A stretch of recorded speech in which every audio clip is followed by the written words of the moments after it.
그러니까 우리가 받아야 될 성령에 대해서 우리가 말할 때 성령님만 따로 띄어가지고 얘기하면은 조금 성령님을 이해하는데 어려움이 있을 수 있어요. 성령 하나님에 대해서는. 그래서 삼위일체의 컨셉 안에서 우리가 성령님을 이해하는 것이 가장 우리가 쉽게 성령 하나님에 대해서 이해할 수 있을 것 같습니다. 먼저 이제 성령 하나님에 대해서 말할 때 우리는 성령을 말할 때 성령을 능력으로 이해하면은 안 됩니다. 성령님은 하나님이십니다. 그분은 인격을 가지고 계십니다. 그래서 우리가 성부, 성자, 성령 하나님, 삼위일체 하나님을 믿죠. 그래서 성령 하나님도 인격을 가지신 하나님이시기 때문에 우리가 성령 하나님을 말할 때 우리가 성령이라고 말할 수도 있지만 그 성령이라고 말할 때 그 안에 성령 하나님에 대한 그 마음속에 존경과 그 존칭을 우리 마음속에 이제 담고서 성령이라고 말을 해야 됩니다. 그래서 성령을 능력이나 권세, 이런 파워로 이해하면 안 되고 하나님으로서 우리가 이해를 해야 됩니다. 이 삼위일체 안에서 성령님을 이해해야 된다고 했는데 우리가 아버지 하나님 그리고 아들 하나님 그리고 성령 하나님 이 그 역할들을 좀 나눠서 잠깐 보면서 성령 하나님이 어떤 분이신지 좀 보면 좋겠습니다. 먼저 이제 아버지 하나님. 이 하나님은 우리 모든 믿는 그리스도인들이 섬겨야 될 유일하신 하나님이시죠. 이분은 이스라엘이 믿는 유대인들이 믿는 여호와 하나님이시고 그들이 믿는 여호와 하나님이 우리가 믿는 참 하나님이십니다. 그래서 오직 하나님께 우리가 모든 영광과 찬송을 올리게 되고 궁극적으로 우리는 하나님을 섬기는 것입니다. 그래서 그 하나님께서 모든 열방을 창조하셨고 그리고 그 하나님께서 지금도 여전히 모든 세상을 통치하고 계시다는 것을 우리가 알고 있어야 됩니다. 그래서 우리가 궁극적으로 모시고 경배와 찬양을 올려드리며 섬기는 분은 하나님, 아버지 하나님이라는 것을 우리가 기억해야 되고요. 이제 아들 하나님, 우리 아들 하나님을 이해를 해야 되는데 이 아들 하나님은 아버지 하나님이 열방을 향한 어떤 계획들을 결정하셨을 때 그 계획들을 실제적으로 이루어 가시는 하나님이십니다.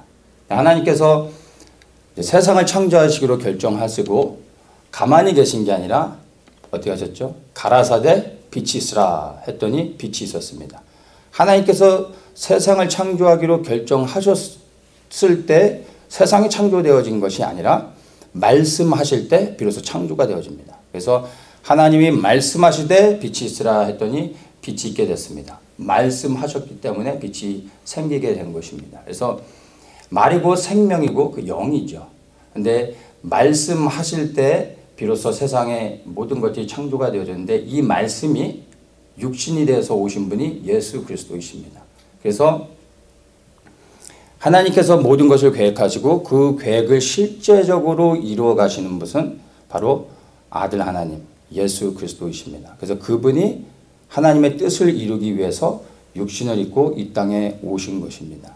예수님께서 이 땅에 육신을 입고 하나님이신 예수님이 이 땅에 오신 이유는 바로 하나님과의 깨어진 우리 사람들의 관계를 회복하기 위해서 오셨습니다. 그래서 그 회복을 통해 이제 다시 우리가 하나님을 섬길 수 있는 자유로 나아가고 하나님을 섬길 수 있도록 우리에게 자유를 주기 위해 오셨다라는 것을 이제 우리가 이해해야 됩니다. 그리고 그분께서 오셔서 사망의 권세를 깨뜨리셨습니다.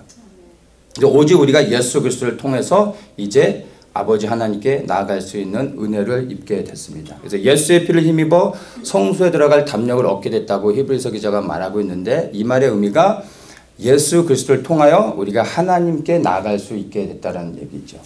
피 흘림이 없으면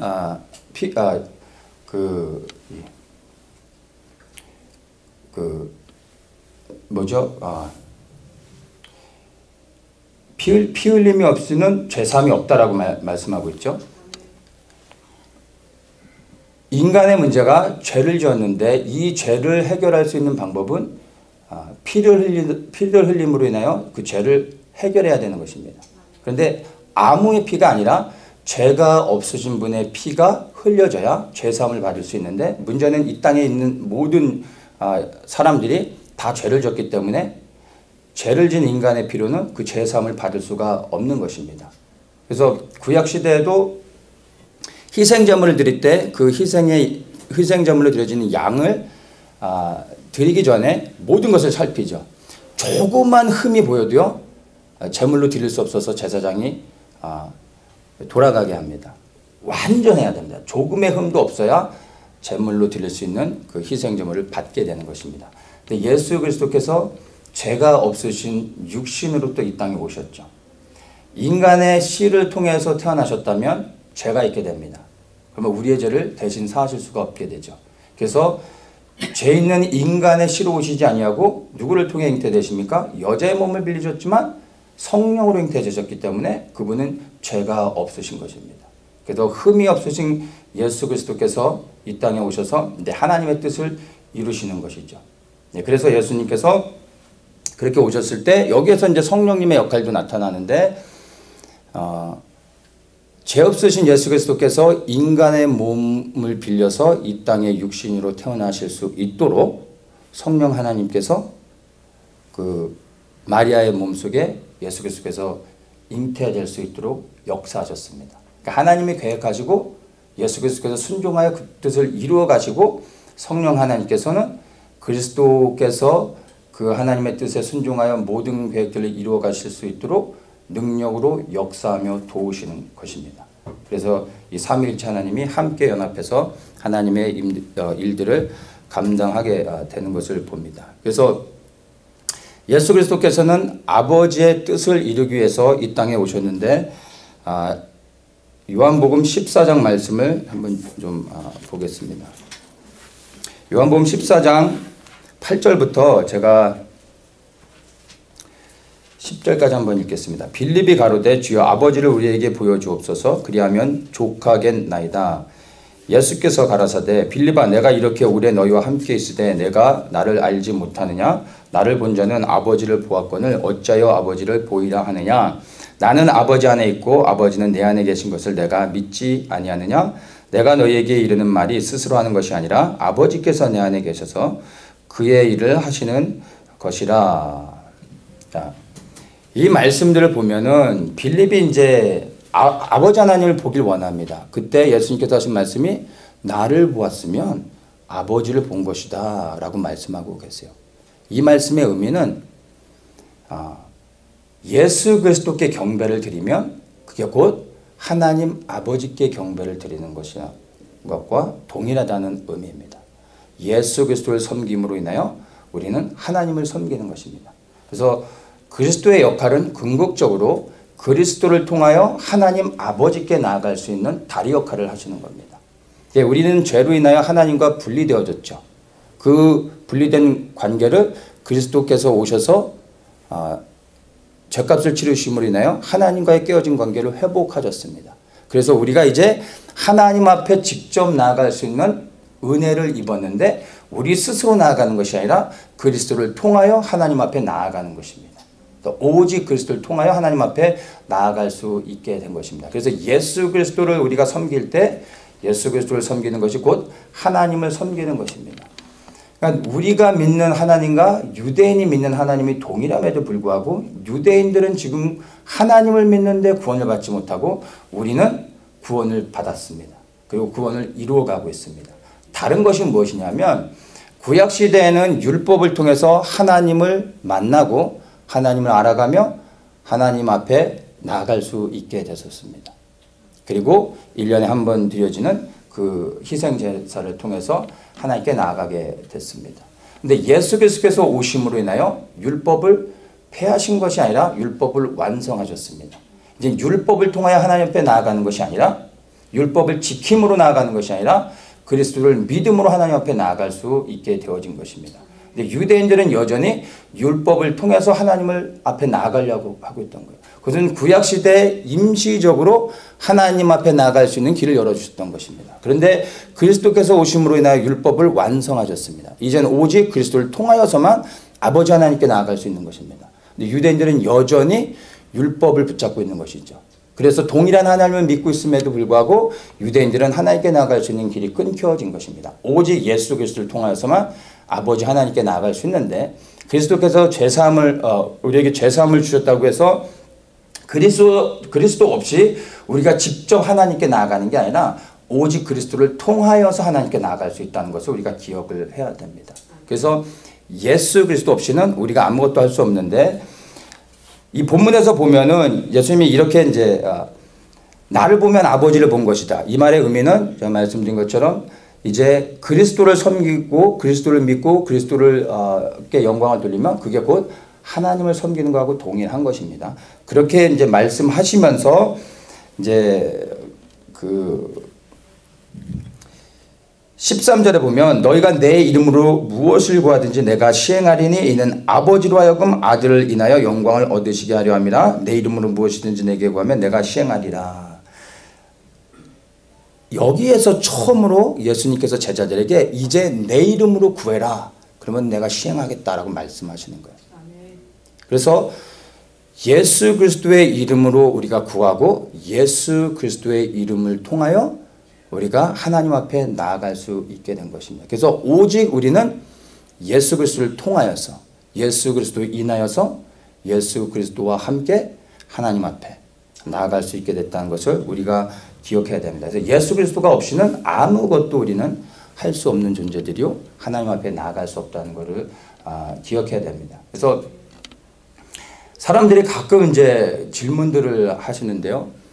어떨 때 이제 하나님께 기도하다가 그러다 이제 예수님을 찾다가 또 기도하다가 또 성령님께 또 간구하다가 그러다가 갑자기 이제 가면서 내가 누구를 찾아야 되지 누구를 불러야 되는 거지 막 이렇게 헷갈려 하시는 경우들이 있어서 질문들을 좀 해옵니다. 이 본문을 통해서 우리가 이제 알아야 되는 것이 궁극적인 우리의 경배의 대상은 오직 하나님이십니다. 그런데 우리가 직접 하나님을 경배하는 것이 아니라 사실은 그리스도를 통하여서 하나님 앞에 나아갈 수 있기 때문에 예수 그리스도를 경배함으로 그리스도를 통하여서 하나님을 찬양할 수 있습니다. 그래서 예수의 이름으로 하나님 앞에 경배와 찬양을 올려드리면 됩니다. 근데 우리가 이제는 예수 그리스도로 인해서 죄사함을 받고 하나님 앞에 나아갈 수 있기 때문에 이제는 우리가 직접 하나님을 찬양할 수 있습니다. 그리고 예수님을 찬양하는 것 또한 하나님을 찬양하는 것과 동일합니다. 왜냐하면 예수님께서 하나님 아버지께 온전한 순종을 이루고 그 아버지의 모든 뜻을 성취하시고 나서 그 다음에 승천하셔서 아버지 옆에 계십니다. 이미 그분은 승리하셨습니다. 그래서 우리가 예수 그리스도께 모든 경배와 찬양과 모든 영광을 올려드려도요 예수님께서 그 영광을 자신이 취하지 않으시고 아버지 하나님께 온전히 다 올려드립니다.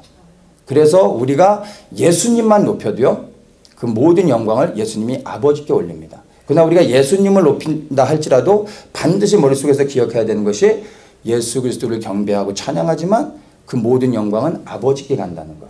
그리고 우리의 궁극적인 경배의 대상은 오직 하나님이시라는 것을 기억해야 되는 것입니다. 그러면 이제 여기서 성령님은 어떻게 이해를 해야 되냐면 성령님은 경배의 대상은 아닙니다. 어떤 분들은 성령님을 찬양하고 경배하는데 우상 숭배는 아닙니다. 그런데 좀 맞지 않는 것이죠. 성령 하나님은 경배의 대상이 아니라 우리를 도와주시며 예수 그리스도를 믿는 모든 자들이 하나님을 섬길 수 있도록 도우시는 분입니다. 그래서 경배의 대상이 아니라 바로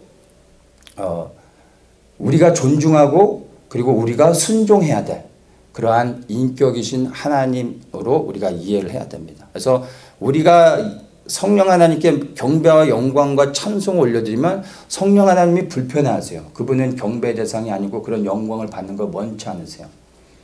그러나 우리가 성령 하나님의 은혜 안에서 그리스도를 통하여 하나님 앞에 경배를 드릴 때 성령 하나님이 가장 기뻐하십니다. 왜냐하면 그것이 그분의 역할이시기 때문에.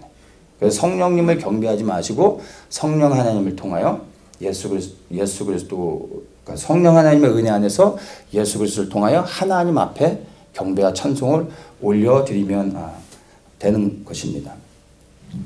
자, 그러면 성령 하나님을 좀 봐야 되는데, 성령 하나님은 파라클레오토스라는 히브리어를 쓰는데 우리가 흔히 이제 보혜사라는 의미를 갖고 있죠. 이 파라클레토스라는 그 단어 안에 포함된 의미들이 생각보다 너무 많아요, 사실은. 그래서 성령님을 이해하는 데 있어서 좀 충분한 시간이 필요한데, 오늘 제가 이제 나누고자 하는 것은 딱 하나입니다.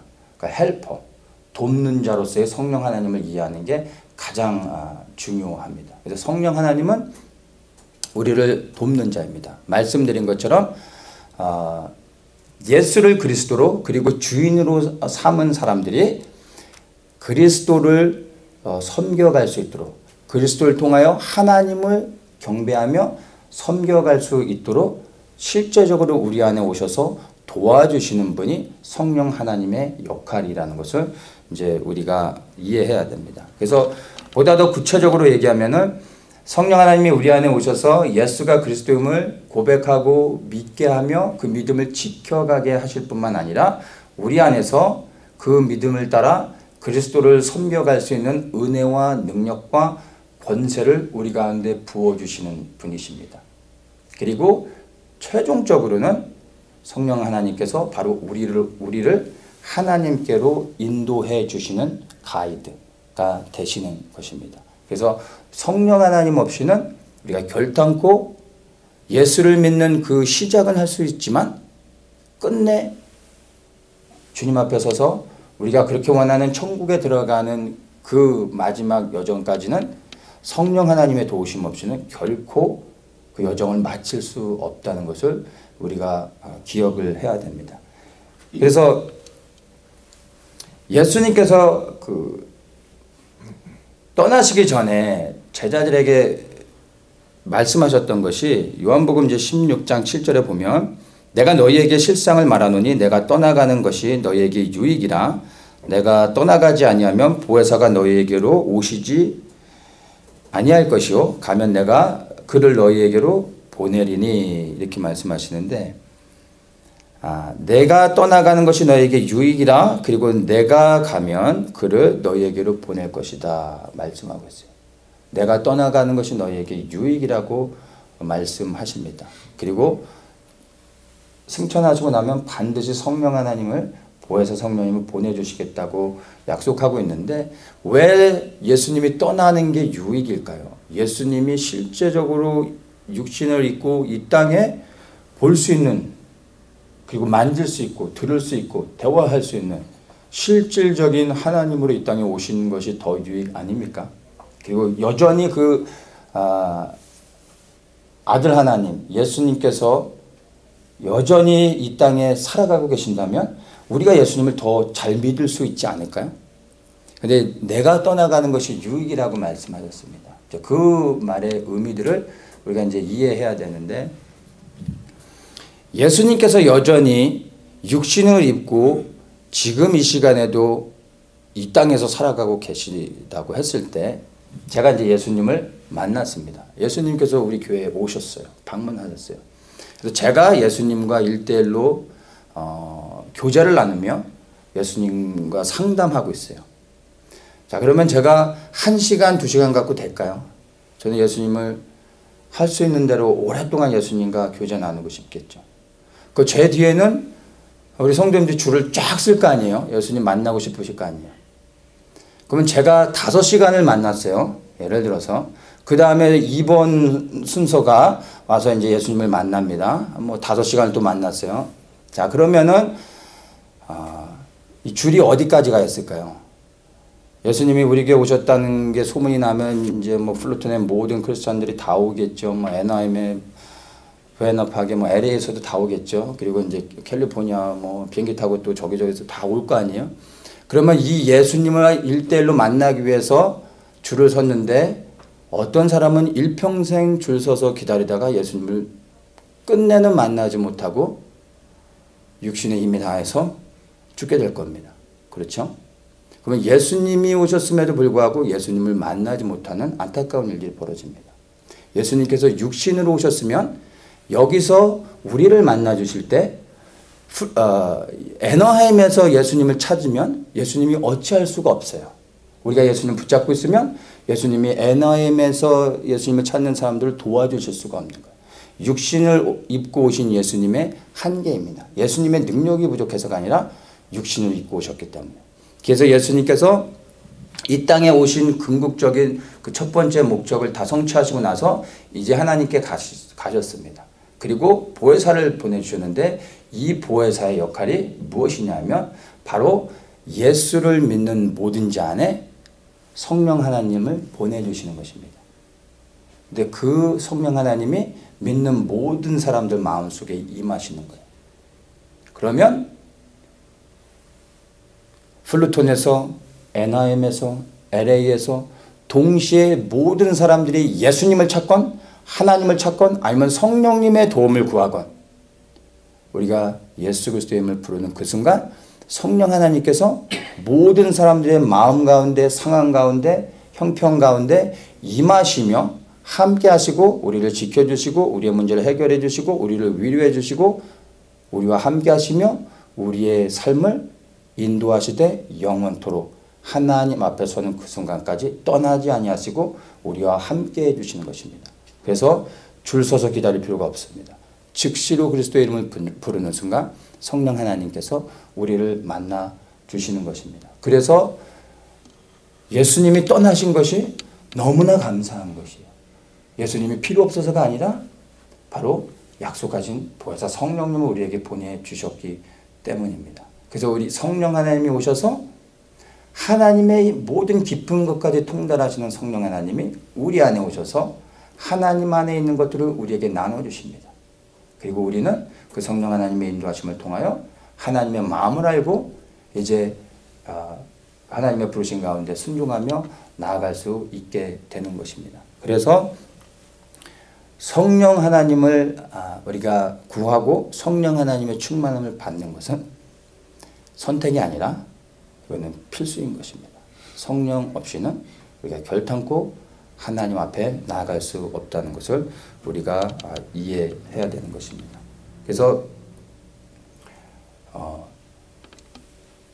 우리가 이해해야 되는 그 성령 하나님을 삼위일체 안에서 우리가 이렇게 봤을 때 하나님의 역할과 그리고 그리스도의 역할, 그 다음에 이제 성령 하나님이 예수님과 하나님 이 안에 그 사이 안에서 우리를 어떻게 인도하시는 것인지를 우리가 이해했습니다. 그러면 이제 우리가 보다 더 구체적으로 이제 성령 하나님을 구할 때 우리가 구하는 성령 하나님의 그 의미가 무엇인지, 성령 하나님이 인격이신 하나님이시면서 또한 능력을 행하시는 분인데 이것은 다음에 좀 더 구체적으로 나누기를 하고요.